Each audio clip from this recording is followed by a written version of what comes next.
السلام علیکم ورحمۃ اللہ وبرکاتہ۔ اللہ رب العالمین ہم سب کو آخری سانسوں تک توحید پر گامزن رکھے اور شرک سے بیزار رہنے کی توفیق ارزانی بھی۔ ایک شبہ بار بار پیش کیا جاتا ہے کہ کوئی مسلمان شرک نہیں کر سکتا، تو کیا یہ بات درست ہے؟ اس کا جواب قرآن کریم دیتا ہے، یا ایھا النبی اذا جاءک المؤمنات یبایعنک علی الا یشرکن باللہ شیئا ولا یسرقن ولا یزنین ولا یقتلن اولادہن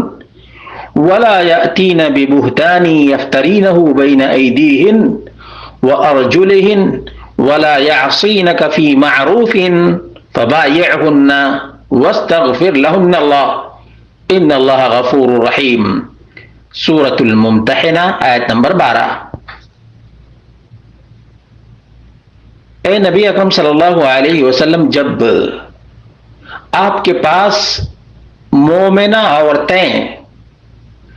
اس بات پر بیعت کرنے کو آئیں کہ اللہ کے ساتھ نہ شرک کریں گی،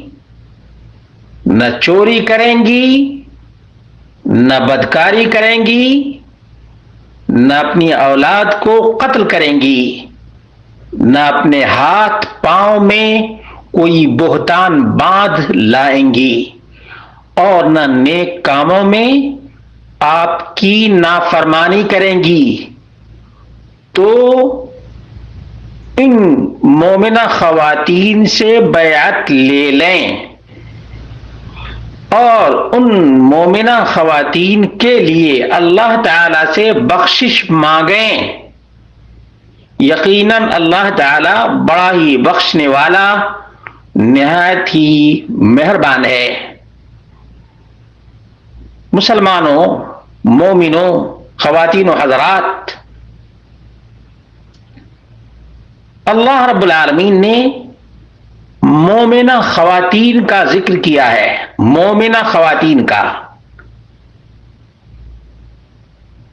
اور مومنہ خواتین سے بھی اس صورت میں زبانی بیعت لینے کا حکم دیا ہے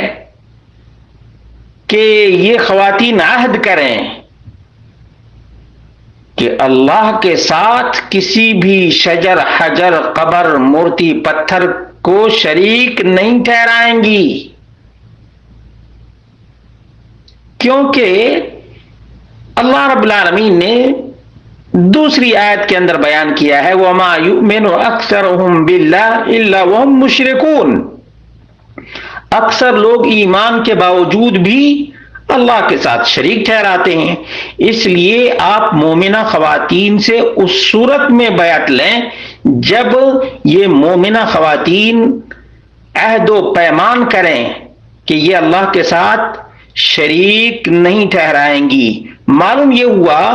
کہ مومن بھی شرک کر سکتا ہے،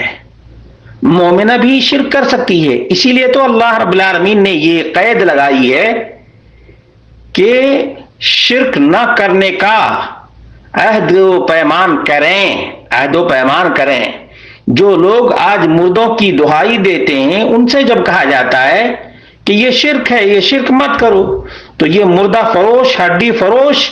اور مردوں کی دہائی دینے والے کہتے ہیں کہ مومن کچھ بھی کرے مشرک نہیں ہو سکتا ہے۔ لا حول ولا قوت الا باللہ، قرآن کریم کی اس آیت کا انکار ہے۔